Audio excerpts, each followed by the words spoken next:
In this video, I'll be conducting an interview focusing on self-mastery. I hope this will be fruitful and helpful to you. The interview guest is Peter Maxwell Slattery. Hi, Peter. Welcome to this place. Hi. Please let me introduce a little bit about you. He's an author, speaker, educator, and ET contactee. He opened Jaya Sanctuary in Victoria, Australia, which is currently closed for the winter. Peter, could you add a little bit more about yourself? Yes, so I'm somebody that's had lifelong experiences, and we could say in the last decade and a half, my focus has been unraveling those experiences in terms of how they can be of benefit, not just to myself, but playing my part in the collective and assisting humanity through passion and purpose, which has been through educating on extraterrestrial contact. But first and foremostly, what that's led to is also self-mastery. So from yoga to meditation to hypnotherapy, NLP, a whole different, we could say, compartments of things I've been educated on and some certified in. All this together has led me to find the best tools to assist others through finding, we could say, our own manual and mechanics within. And so educating myself in all these areas, as well as having my own contact going on, this has helped me sort of and led to where I am now with Jaya Sanctuary in Victoria, Australia, like you mentioned, which is where we conduct CE5 sky watches, meditation, yoga, as well as ascension workshops and what have you. Thank you. Now, I'd like to move on to the main topic. At first, for those who don't know yet, could you give us an overview of self-mastery? Definitely. Self-mastery, it's got different layers to it, different compartments to it.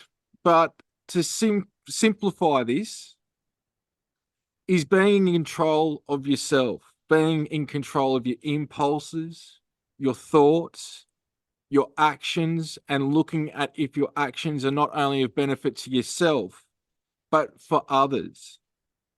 Balance in life, whether it's our own relationships with ourselves, with others, with our partner, with our children, with our work environment, with those that we surround ourselves with.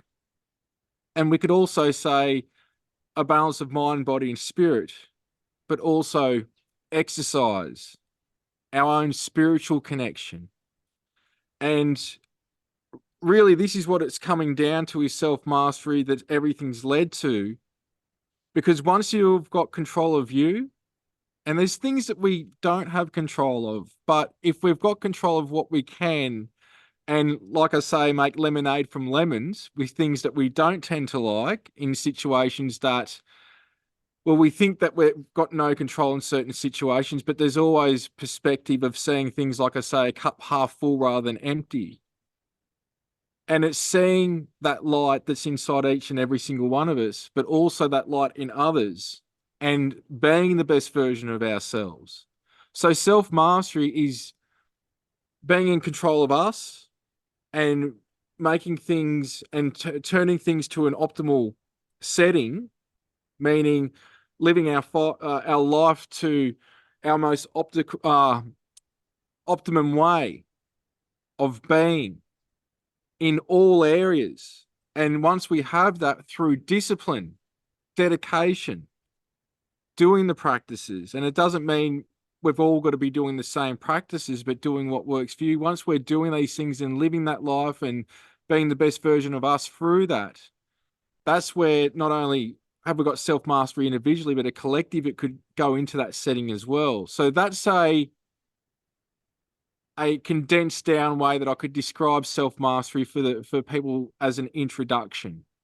But there's a lot more we could break down each one of those things into how we can implement them, and also the benefits of self-mastery in all areas, as well as just those individual compartment areas as well. Thank you.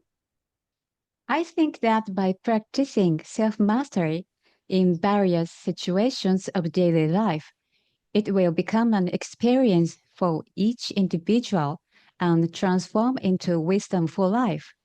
I think that the accumulation of these will deepen spiritual understanding, improve spirituality, develop good humanity, cultivate self-control, and bring about various balances and changes in consciousness. What do you think?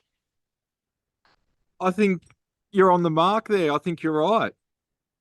That once we start to catch ourselves with negative thoughts or unproductive thoughts, and what we could say is happening is a rewiring of the brain that goes on, which takes the dedication and what have you.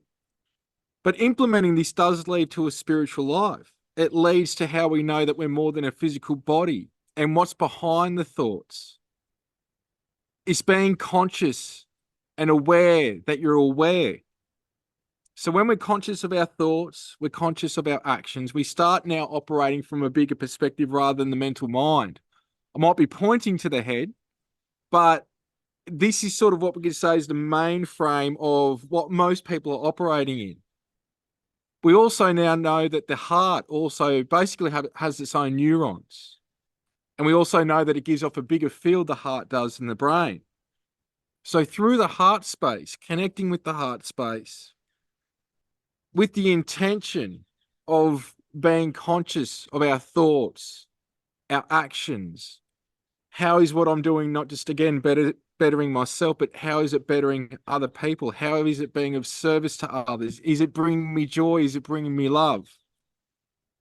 Catching your thoughts, diverting yourself to those things that I just mentioned, asking yourself, what's the fruit of what I'm about to do? What am I about to say?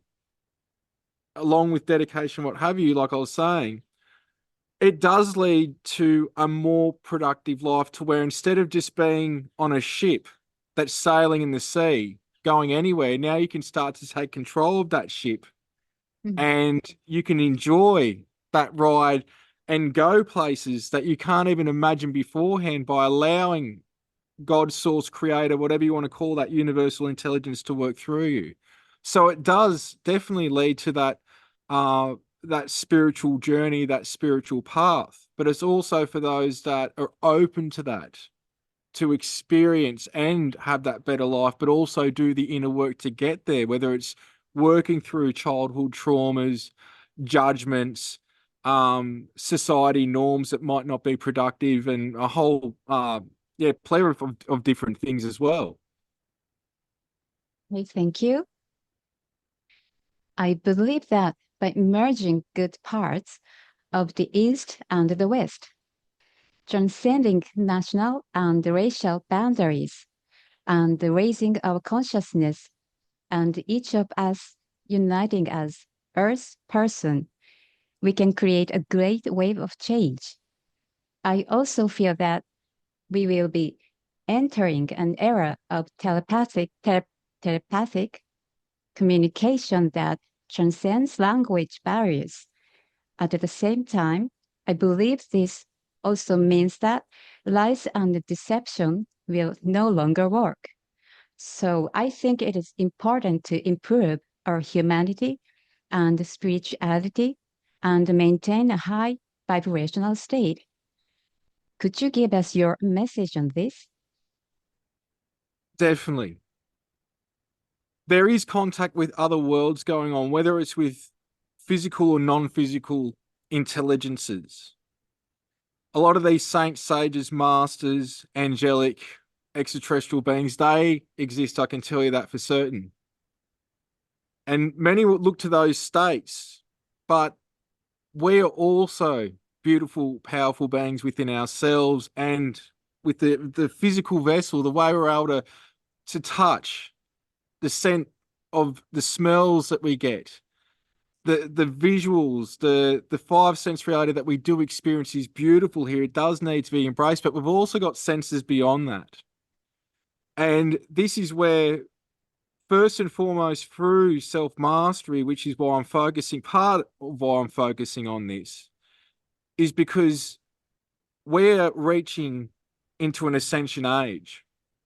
Now, what comes with that is telepathic abilities, levitation abilities, bilocation abilities, telekinesis, ESP, all these different things, and what you can actually do as byproducts from that.